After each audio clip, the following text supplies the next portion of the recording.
My girlfriend posted, "Ugh, stuck with boring boyfriend tonight." I commented, "Not anymore," packed my bags, and booked a flight. By the time she realized I was gone, her followers already knew who the real joke was. Emily and I had been together for almost 2 years, and on paper, we looked like the perfect couple. She was extroverted, spontaneous, and always had a new story to tell. I was more grounded, steady, the type of guy who found comfort in small routines, like Saturday morning coffee runs or late-night movie marathons. For a while, our differences balanced each other out.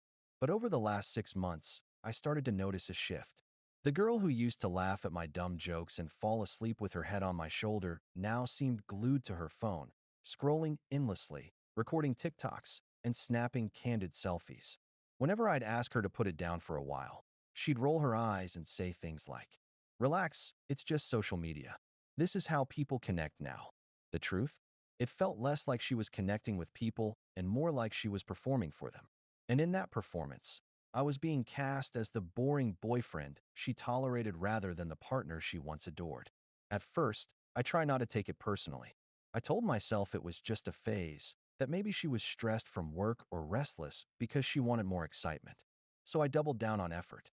I booked surprise dinners, left little notes for her to find, even rearranged my schedule to spend more time with her. But each time, it felt like she looked right past it, like she was documenting the scene for her followers instead of living it with me. The tension finally boiled over on a Friday night. I'd planned what I thought would be a perfect evening. Her favorite pad thai from the small Thai place across town, a bottle of the red wine she once said she loved, and a movie she'd mentioned weeks earlier. I set everything out carefully, candles lit, plates ready, hoping maybe this time she'd see I was trying to bring back that spark. She was sitting on the couch, scrolling on her phone, barely glancing up as I placed the food on the coffee table. Then I heard the telltale ping of an Instagram story upload. Out of habit, I checked my phone, and there it was. A picture of the food I had just laid out, our living room in the background. The caption read, "Ugh, stuck with boring boyfriend tonight, face with rolling eyes." My chest tightened. It wasn't just the words. It was the casual cruelty of it, the way she could dismiss me so easily to an audience of strangers. I stood there, watching the steam rise off the pad thai, and realized she didn't value any of this. Not the food, not the effort, not even me. I could have confronted her. I could have asked, "Is that really how you see me?" But something inside me snapped in a quieter, colder way.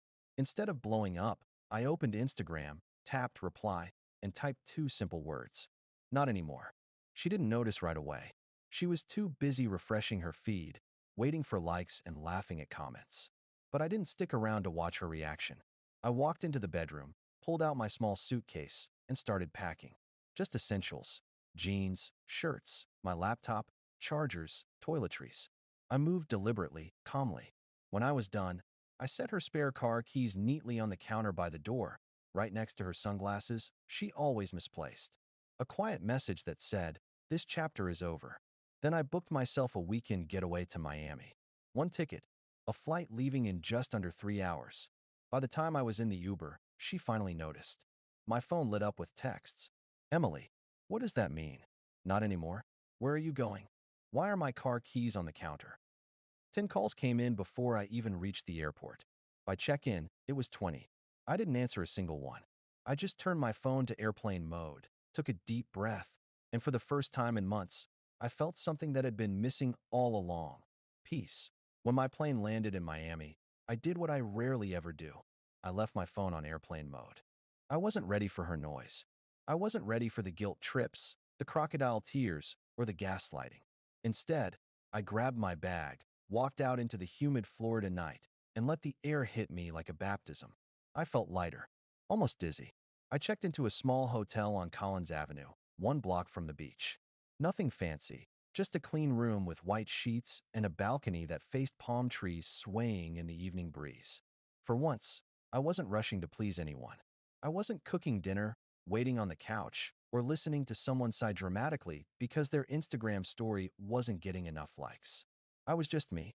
When I finally turned my phone back on the next morning, it exploded. 64 missed calls, 112 unread messages. And that was just from her. Add in mutual friends and a few bros I barely talked to, and it was closer to 200 notifications. Some texts were angry. You can't just walk out on her, man. Be a grown-up and talk. So you're really just going to embarrass her like this? Low move. Some were pleading. She's a mess right now. Just come home and fix this. Dude, she's crying nonstop. At least text her back. And then there were the brutally honest ones.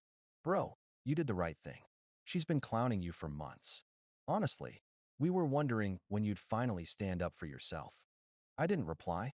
I didn't owe them an explanation. I owed myself silence. Instead, I walked to a little Cuban cafe I found on Yelp. I ordered a cafe con leche and a pressed Cuban sandwich, salty pork, melted Swiss, tangy pickles. I sat at a tiny outdoor table and just watched the world go by. For once, I wasn't on someone's invisible clock. Later, strolling down Ocean Drive, I finally caved and checked her Instagram. The same account where she'd written, "Ugh, stuck with boring boyfriend tonight," had turned into a meltdown diary. Her stories were frantic. One was a crying selfie, mascara running.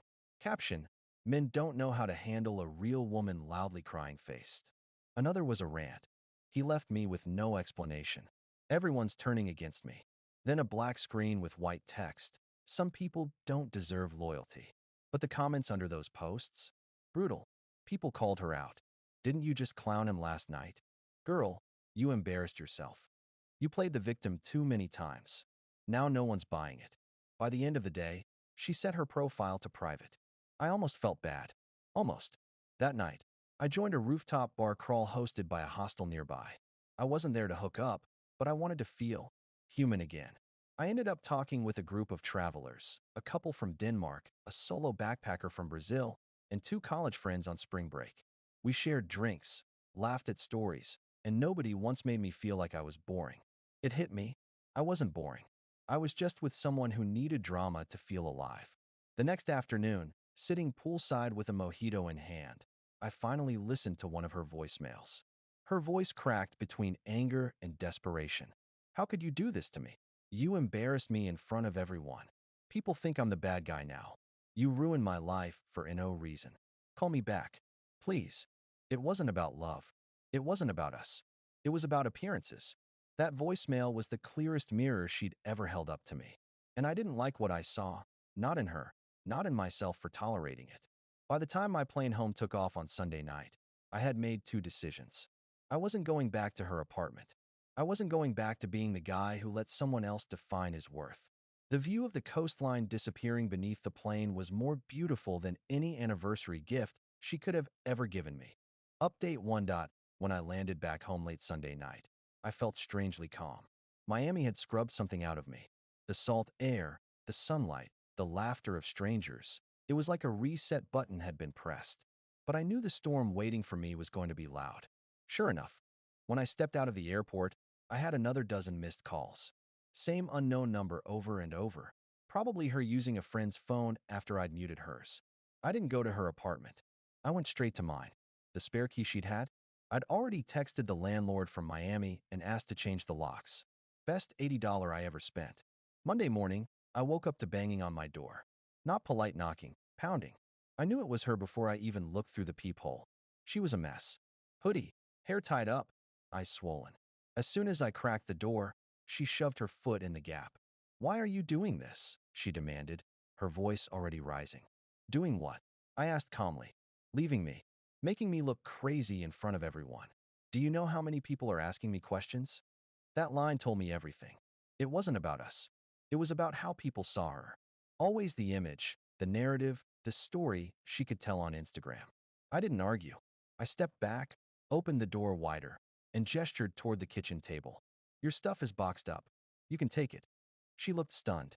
Then her face twisted. "You're seriously ending for years like this? Over one stupid post?" "One post?" I asked. "That wasn't one post. That was you telling the world what you really thought of me." And I just listened. Her eyes welled up. "I didn't mean it. It was a joke." "Then maybe you should have made it funny," I replied. She started sobbing, ugly and loud. The kind of crying that's more about control slipping away than actual grief. I stood there, arms crossed, until she grabbed the boxes and stormed out. That should have been the end. But it wasn't. Later that day, the group chat lit up. Our mutual friends, The ones who had been on her side when this started were now shifting tone. Bro, I didn't realize how bad it was until I saw her posts this weekend. She really dragged you like that and thought you'd stay? Low-key, respect for how you handled it. Most guys would have blown up.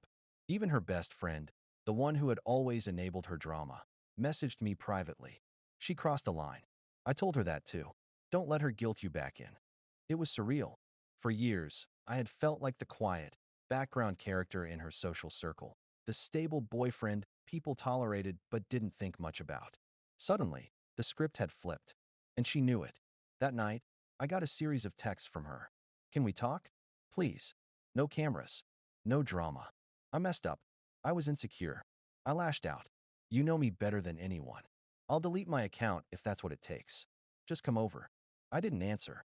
Not out of spite, but because the Miami version of me, the one who ate Cuban sandwiches under palm trees and talked with strangers without fear of judgment, didn't want to go back into the cage. The final straw came 2 days later. I was at the gym when a buddy walked up, grinning. Dude, did you see her TikTok? Apparently, in an attempt to win sympathy, she had filmed a teary story time about how her boring boyfriend had abandoned her in Miami. But instead of pity, the comments section roasted her alive. Girl, you played yourself. Imagine calling your man boring while he's out here, thriving without you. This is why you're single. She deleted it within hours. That night, she left me one final voicemail. Her voice was small, almost childlike. I don't know who I am without you. Please just come home. But here's the thing, I was home.